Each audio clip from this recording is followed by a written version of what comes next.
विद्यार्थियों को मेरा नमस्कार। अविरल हिंदी गंगा में आपका हार्दिक अभिनंदन है। हिंदी व्याकरण में आज मैं आपके लिए एक नया टॉपिक लेकर के आई हूँ। जो भी मेरे चैनल पर नए हैं वो मेरे चैनल को अवश्य सब्सक्राइब कर दें। वीडियो को शुरू से अंत तक देखें, प्लीज़ इसे स्किप ना करें और अच्छी लगने पर इसे लाइक करें, शेयर करें और कमेंट्स करें। तो आइए शुरू करते हैं। आज का टॉपिक है शब्द शक्ति। ठीक है, जैसे कि हमें पता है शब्द क्या है, वर्णों का मेल, वर्णों का सार्थक मेल शब्द है। ठीक है, और शब्द की शक्ति की जो शब्द है उनकी कितनी शक्ति होती है उसका, या इसे कह सकते हैं शब्द वृत्ति। तो शब्द वृत्ति से मतलब है शब्द का व्यवहार या शब्दों में कितनी शक्ति होती है, ये हम पढ़ने वाले हैं। तो शब्द शक्ति क्या है? जब जो हमारा वाक्य है और वाक्य में जो प्रयोग होने वाले शब्द हैं उनके भाव को समझने के लिए प्रयुक्त जो अर्थ है उसे हम शब्द शक्ति कहते हैं। और शब्द शक्ति एक आचार्य चिंतामणि हुए हैं, आचार्य चिंतामणि। उन्होंने क्या कहा है शब्द के विषय में? जब तक हम केवल सुनते हैं ना, वो जो ध्वनि है वो केवल शब्द है, और जब हम उसके भाव को समझते हैं तो उसका अर्थ बन जाता है। तो हम कहेंगे शब्द और अर्थ। ठीक है, इनका आपस में बहुत घनिष्ठ संबंध है। अगर हमें उसका अर्थ समझ में नहीं आता है तो उस शब्द का हमारे लिए कोई भी उपयोग नहीं है, वो केवल एक ध्वनि बन करके रह जाता है। तो आचार्य चिंतामणि ने क्या कहा है कि सुन परे सो शब्द है और समझ परे सो अर्थ। केवल जो सुनाई पड़ता है हमें उसे हम शब्द कहते हैं, और जब उसके भाव समझ में आ जाते हैं तो वो हमारा अर्थ होता है। ये बोधक है, बोधक। ठीक, जिससे हमें किसी चीज का, किसी शब्द का बोध हो। और एक है बोध्य। तो पहले हम इसे समझेंगे कि बोधक क्या है और बोध्य क्या है। तो शब्द जो है ये क्या है? बोधक है। जब हम किसी वाक्य में शब्द का प्रयोग करेंगे तो वो होगा बोधक। और बोध्य क्या है? अर्थ जो है वो बोध्य है। जैसे हमने एक शब्द बोला भूत। ठीक है, भूत एक शब्द है, लेकिन जब हम इस भूत के मायने को, इसके अर्थ को नहीं समझते हैं तो भूत हमारे लिए कोई मायने नहीं रखता। लेकिन हमें पता चल गया कि भूत का अर्थ क्या है, बोध्य क्या है, अर्थ क्या है, तो इसे नाम लेते ही हमें डर लगेगा। तो ये क्या है? बोध्य है, जब हमें उसका अर्थ समझ में आए तब। ठीक है, तो शब्द बोधक और अर्थ बोध्य। जैसे हमने मान लो चाट शब्द बोला, ठीक है, या हमने मान लीजिए, देखो बहुत अच्छा सा शब्द गोलगप्पे हमने बोला, गोलगप्पे। ठीक है, अब गोलगप्पे तो सुन के क्या होगा, जब गोलगप्पे शब्द बोला जाएगा तो क्या होगा? अगर हमने ये खाए हैं, हमने देखे हैं, तो क्या होगा? हमें उसका अर्थ समझ में आ जाएगा। तो वो हो जाएगा बोध्य, जब अर्थ समझ में आएगा। और जब अर्थ समझ में आ जाएगा तो क्या हो जाएगा? मुंह में पानी आ जाएगा। जबकि हमें उसका अर्थ समझ में आएगा, हमने उसे देखा होगा, खाया होगा तब। और जब हमने नहीं खाया है तो केवल हमारे लिए ये शब्द रहेगा। समझ में आ गया ना शब्द और अर्थ का घनिष्ठ संबंध कैसे है। लेकिन यदि हमने गोलगप्पे शब्द सुना नहीं है, देखा नहीं है, हम जानते नहीं है, सिर्फ पहली बार हमारे सामने गोलगप्पे शब्द आया, तब हमारे मुंह में पानी नहीं आएगा, क्योंकि सिर्फ वह शब्द रहेगा हमारे लिए, उसका भाव, उसका अर्थ हमारी समझ में नहीं आया। तो ये होता है हमारा अर्थ और शब्द का घनिष्ठता। ठीक है, क्लियर हो गया होगा। तो सीधे सीधे अर्थों में हम शब्द शक्ति को जब जानेंगे तो कहेंगे कि वाक्य में प्रयोग होने वाले शब्दों के भाव को समझना। ठीक, शब्दों के भाव को समझना ही शब्द शक्ति कहलाती है, अर्थात शब्दों की शक्ति। इसे शब्द वृत्ति भी कह देते हैं। शब्द शक्ति के भेद। अब शब्द शक्ति के भेद कौन कौन से हैं? एक तो है हमारा अभिधा,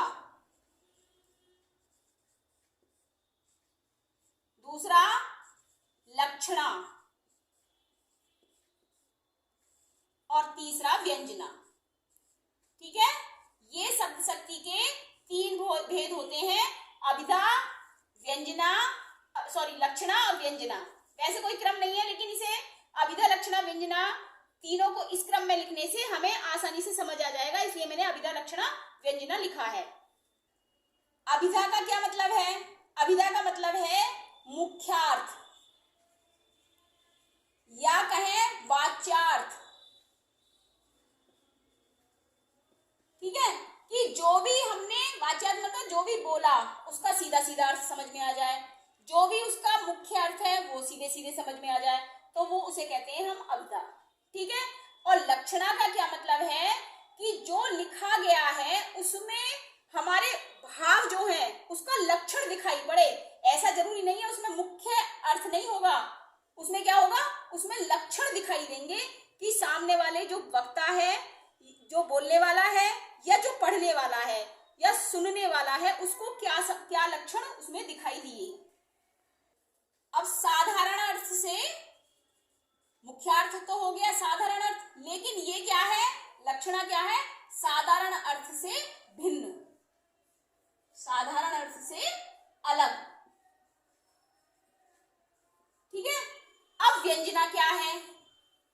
व्यंजना क्या है? जहां वाक्य तो साधारण है, वाक्य साधारण है, लेकिन उसमें जो हमारा सुनने वाला है या जो पाठक है वो अपनी परिस्थिति के अनुसार या अपने भाव के अनुसार उसका अर्थ निकालता है, तो वो हमारा व्यंजना कहलाता है।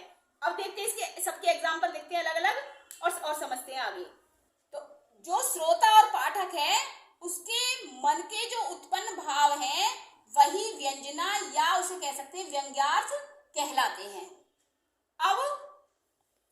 अब जैसे हम उदाहरण देखते हैं किसके अभिधा के देख रहे हैं। पहले सिर पर चढ़ाना।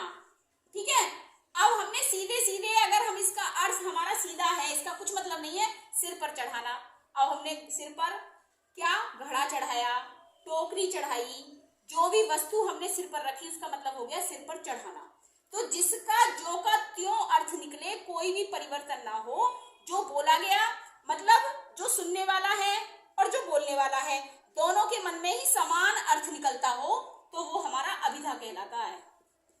जो बोल रहा है वह भी और जो सुन रहा है वो भी, दोनों के मन में एक ही भाव आए, एक ही अर्थ निकले, तो वो हमारा अभिधा है। जैसे सिर पर चढ़ाने का मतलब है कि सिर पर जो भी चीज है, जो भी वस्तु है वो रखी गई, तो दोनों के मन में, कहने वाले के में भी और रखने वाले के में भी समान अर्थ निकला। दूसरा, जैसे हम कहें संस्कृत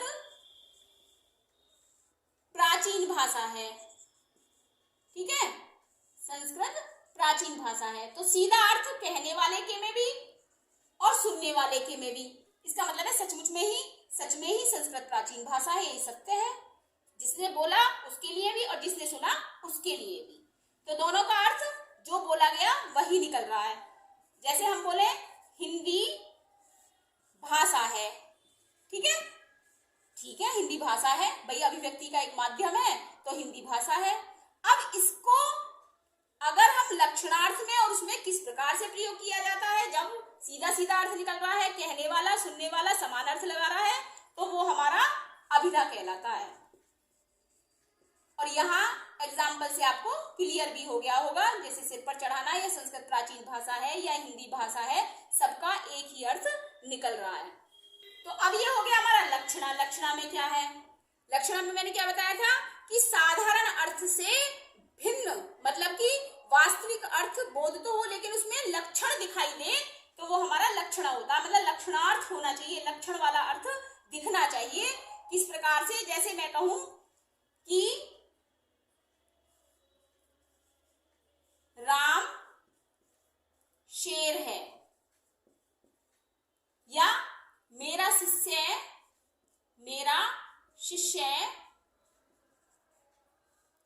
शेर है। ठीक है, अब भाई जो शिष्य होगा वो कोई व्यक्ति होगा, लड़का होगा, तो वो शेर कैसे होगा? शेर नहीं होगा। या राम है तो राम है, लड़का है, है, शेर कैसे हो जाएगा? तो अब इसका मतलब है कि जो शिष्य शेर बताया गया है या यहाँ पे राम शेर बताया गया है, इसका मतलब है कि उस राम में जो है वो शेर जैसे लक्षण दिखाई देते हैं। शारीरिक बल होना या शेर की तरह ही दिखाई देना या मानसिक बुद्धि या जो भी है उसमें शेर जैसे लक्षण जब दिखाई दे रहे हैं, तब हमने कहा कि राम शेर है, मेरा शिष्य शेर है। क्यों कहा? क्योंकि उसमें लक्षण शेर वाले हैं, देखने में वो केवल व्यक्ति है। अब मैंने बोला वह गधा है, तो किसी की तरफ मैंने संकेत किया जैसे कि वह गधा है, लेकिन वो सचमुच में अगर मैंने इसे अभिधा में बोला होता कि वह गधा है, ठीक है, और सचमुच ही गधे की तरफ इशारा करके मैंने बोला होता गधा है, तब तो अभिधा हो जाता। लेकिन अगर मैं किसी व्यक्ति की तरफ इशारा करके कहती हूँ कि वह गधा है, तो इसका मतलब क्या है कि वहां लक्षणा है, क्योंकि वो सचमुच में गधा नहीं है, लेकिन उसके अंदर लक्षण जो है वो गधे वाले हैं। आदतें उसकी गधे वाली है, तो हमने बोल दिया कि वो गधा है।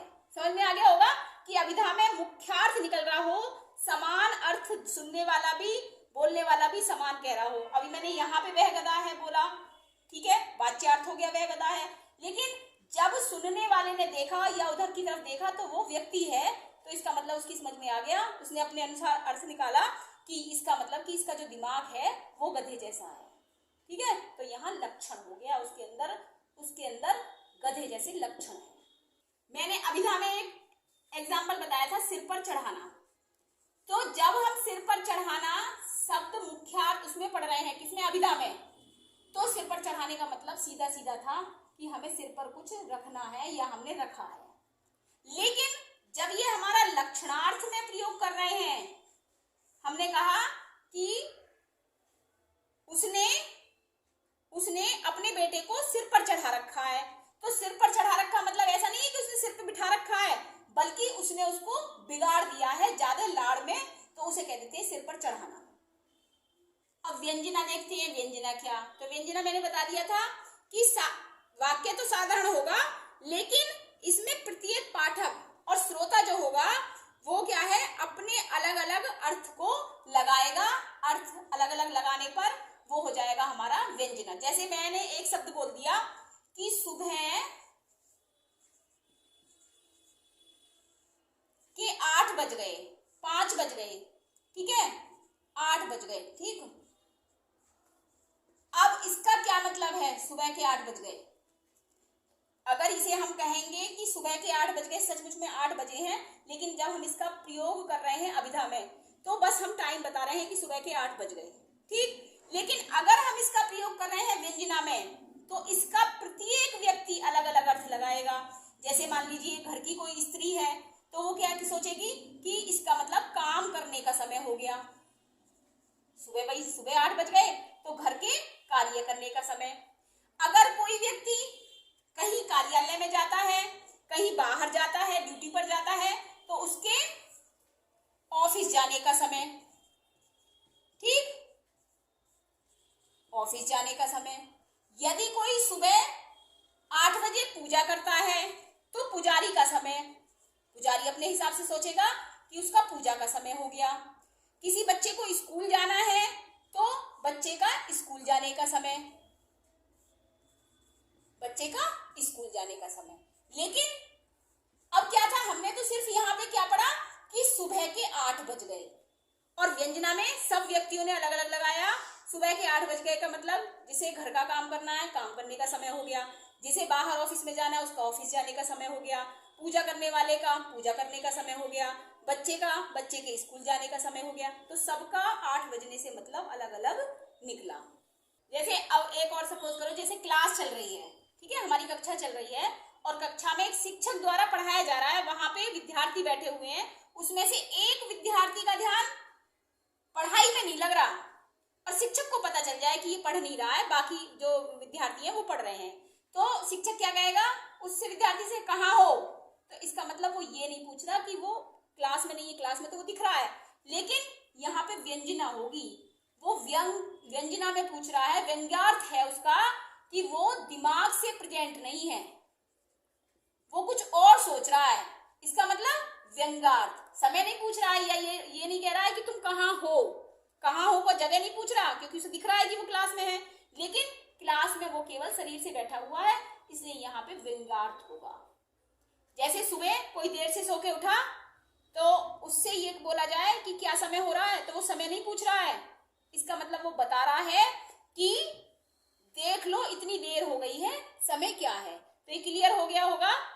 तो आज के लिए बस इतना ही, शब्द शक्ति के भेद हमने पढ़ लिए हैं। नेक्स्ट अच्छी और वीडियो लेके आने वाली हूं मैं। आज के लिए बस इतना ही, धन्यवाद।